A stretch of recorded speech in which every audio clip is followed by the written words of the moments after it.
Звучит гимн Российской Федерации. Просим всех встать. Далее гимн Грузии.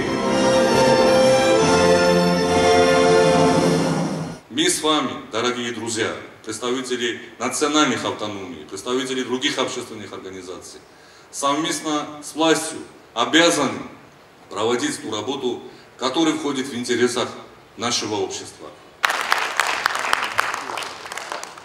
Уважаемый Давид Важаевич, уважаемые руководители грузинской диаспоры России, сегодня мы представляем курдский народ, и я сегодня не один, здесь присутствует 33 представителя нескольких курдских организаций, международного женского движения, региональной общественной организации содействия реализации прав курдских женщин ВИАН «Воля», местной национальной культурной автономии, Международного союза курдских общественных объединений, члены Национального конгресса Курдистана.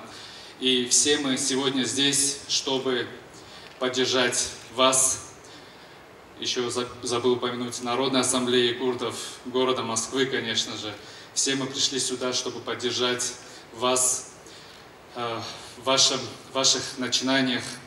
Сегодня вы проводите второй форум, и мы желаем вам огромных успехов. Сегодня было очень приятно слышать, и мы знаем, что грузины сыграли очень большую роль в развитии России с исторических времен по настоящее время. И сегодня мы видим, сколько всего делают ваши организации для единства, сплоченности, для сохранения культуры и традиций грузинского народа, для укрепления дружбы между всеми народами России. И мы это очень ценим, и мы желаем, чтобы всегда успех был на вашей стороне.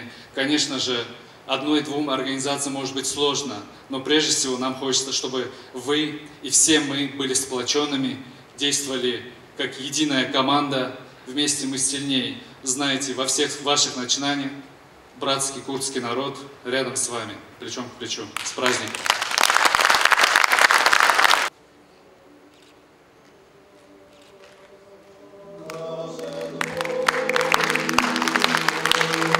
Для подписания акта об основании Дня грузинской диаспоры в Россию